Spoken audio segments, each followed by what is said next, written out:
Part 2 of Square Foot Gardening with Dan Stout. Do a good job of it. I like to use screws with a hex head on it. They're a lot easier to get in. And drill a pilot hole, which is just put a hole through there a little bit smaller than that. Use your drill, run that thing together, and put a couple of them at each corner. Hold that together. If you want to, maybe get a metal corner bracket and use that also. But yeah, sure, you can use say a 2x10, 2x12, something like that, and that'll bring it up about like this. All right. So we've got a raised bed. Now, if for some reason you want to put that up on legs, that's great. But you've got to remember, you've got to have something underneath to hold that soil in. If you're just going to have like a table bunch, if you're going to fill the whole thing, that's fine too. But it's going to take a lot more material to fill that. I don't know if you noticed, I didn't say soil, I said material, because we're going to fill that, whether it's a box, low, just raised, with a 1/3, 1/3, 1/3 mix of peat moss, compost, and horticultural vermiculite or perlite. I know you can get a big bag of the vermiculite at the junk store up by Madison. That's closest to me. But and when you do that, kind of get it mixed up before you put it in here, so you don't have big clumps of something or other where if you get the roots are not going to go very well into a bunch of vermiculite because there's no nutrition there, and that's going to stunt them. But lay out a tarp and get somebody to help you. Your materials on there, and each of you grab a corner of the tarp and just kind of walk it back and forth. And lay it down again, and that kind of rolls your materials, and you're going to mix them a little bit, and then, maybe roll the other way. But get those things mixed. And then go ahead, 1/3, 1/3, 1/3, and you won't need to really fertilize that for probably the first couple of years if you've got a lot of nice compost in there. Careful of fresh manure. It's going to be too hot, which means there's usually too much nitrogen for it. And it could literally destroy the roots down there, called burning. But if you can get some well-rotted manure, that'd be great. Or if you can get some old chicken manure, that'll be good for lettuce. Because anything that's leafy, spinach, they like that. You give tomatoes a lot of nitrogen, which is what the component is. Those tomatoes are going to grow like crazy. They're going to be just beautiful, but you probably won't get a lot of fruit on them. The nitrogen will encourage the growth of the vegetation. Okay, but if everybody here can just take home a couple things from this tonight, I'll be happy. Okay, your tomatoes come in two basic varieties: determinate and indeterminate. Determinate means that they'll only get, let's say, 3-4 feet high, and that's it. And that's when they produce their tomatoes. That's going to be right there. But an indeterminate, that's what will just keep going. And if you let it'll sprawl all over the ground. What people with hoop houses do, they will hang twines from the structure up above and train that tomato to go up those vines. So they want to grow indeterminates so that they can be picking and producing tomatoes all the way up. Okay, if you're starting out with just sod and all you've got down here is dirt, well, you could spray that with Roundup, that's fine. Or this time of year, take newspaper out, just cover the entire area that you want to dig up later in the spring with a couple layers of newspaper, weight it down so they don't blow away, maybe wet them down a little bit to help hold them, but that will in effect smother that grass, vegetation, and kill it. Then when you take those off in a few months, you can get in there the first time around, and you'll have to use probably a shovel and turn that over and get it going.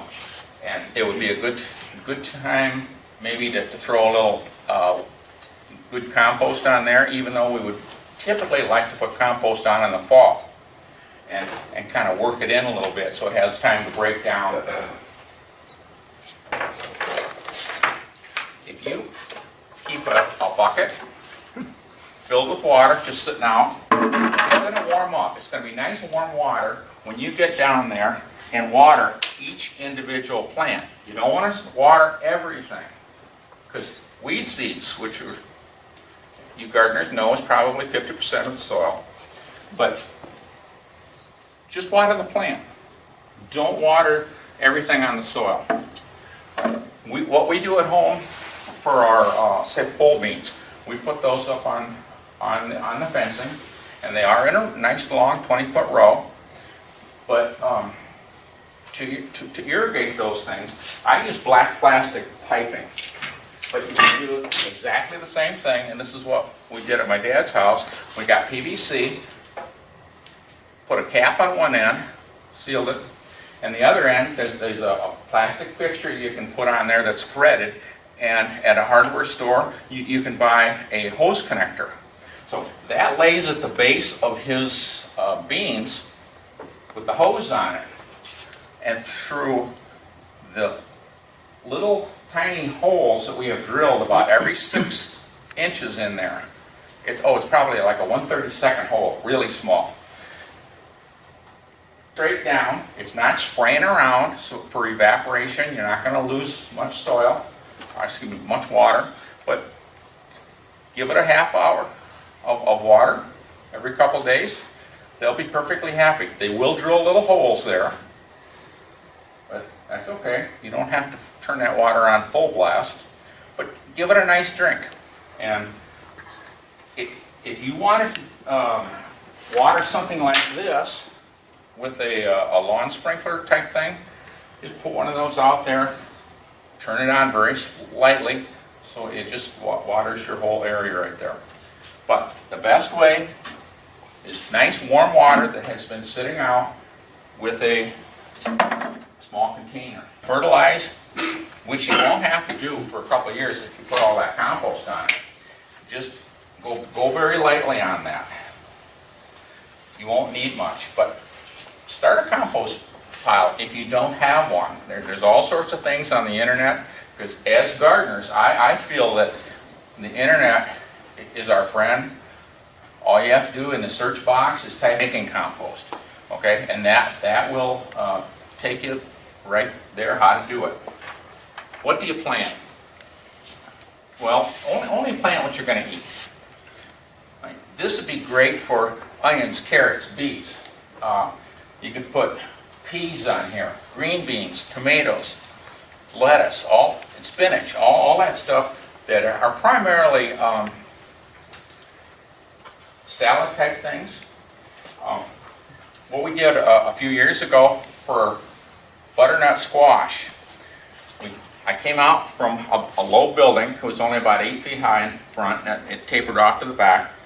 I came out about 5 feet, put a couple tall T-posts in, and I had some sections of cattle panel. That's that. It's like 1/4-inch wire that's welded together in a big hex pattern. So you have maybe 6-inch squares in it. All right, so that went against my uprights. Then I laid another one from the top of the uprights over and wired these here. And in the bottom, I planted my butternut squash. So what I had was about 1 foot designated for those squash, and it was 12 feet long. And anything that started going out this way, I kind of helped back up and wove through the cattle panel. And once they figured out what they were supposed to do, they just kept going up and over and started down the other side. And at the end of the season, in that 12 square feet I had devoted to butternut squash, I had 50 of the squash.